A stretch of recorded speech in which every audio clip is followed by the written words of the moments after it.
et le gouvernement, Monsieur le Président de la Conférence générale, Madame la Directrice générale, Excellences, Mesdames et Messieurs.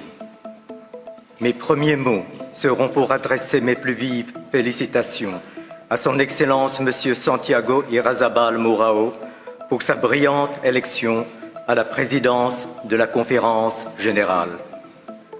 En cette année qui marque le 75e anniversaire de la fondation de l'UNESCO, qu'il me soit permis de vous renouveler, Madame la Directrice générale, mes plus chaleureuses et admiratives félicitations pour votre brillante réélection et mes remerciements infinis pour votre aimable invitation.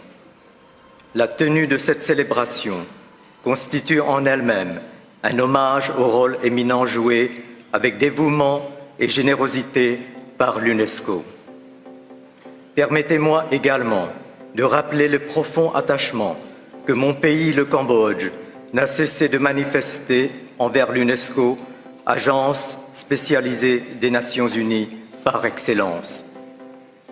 Je voudrais exprimer ma joie de me retrouver dans les murs de cette grande maison qui a été la mienne pendant 10 magnifiques années, de 1993 à 2003. Cette décennie a été celle du renouveau de mon pays, le Cambodge, et l'UNESCO y a joué un rôle éminent. Le peuple cambodgien, Samdech Techo Hun Sen, Premier ministre, le gouvernement royal et les présidents des plus hautes institutions du royaume sont à mes côtés par la pensée et par le cœur, au moment où j'ai l'honneur d'exprimer ma plus profonde gratitude aux nations représentées ici, qui ont œuvré avec eux pour rendre possible le retour de la paix et du progrès au Cambodge, redevenu aujourd'hui un État moderne qui regarde loin devant lui. La France et l'Indonésie co-présidaient les accords de Paris sur le Cambodge, signés voici exactement 30 ans dans le cadre de l'ONU. Leurs efforts, joints à ceux de mon auguste père, Feu Sa Majesté Norodom Sihanouk, sont inscrits dans les plus belles pages de l'histoire des nations. Excellences, Mesdames et Messieurs, depuis la création de l'UNESCO, le 16 novembre 1945, nous pouvons mesurer avec fierté la distance parcourue par l'organisation. D'une année à l'autre, l'adhésion de nouveaux membres est la preuve indubitable de son dynamisme et de son actualité. De simple organisation spécialisée centrée sur l'éducation, l'UNESCO a su évoluer et faire sien tous les enjeux planétaires, relever tous les défis en proposant une vision globale et cohérente.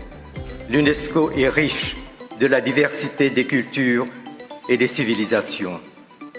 Madame la Directrice générale, vous avez lancé l'une des plus ambitieuses études à l'échelle du monde sur le thème de réinventer l'éducation.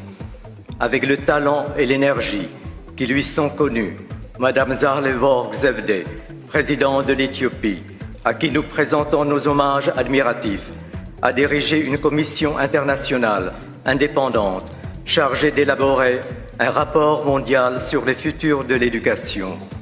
Si l'éducation consiste à offrir à l'intelligence des humains ce qu'il y a de plus élevé dans le savoir, je ne doute pas du bien fondé de ce rapport. La solidarité est au cœur d'un domaine dont s'est emparé avec raison l'UNESCO, l'intelligence artificielle.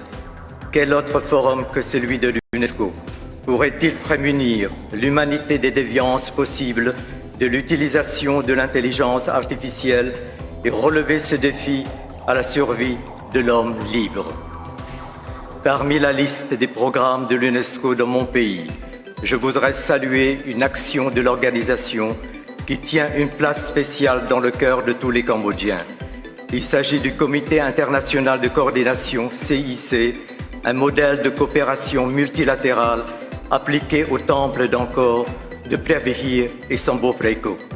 Ces chefs-d'œuvre de l'art khmer sont aussi nos racines et notre gratitude est sans borne pour l'UNESCO qui œuvre avec l'excellence de ses capacités.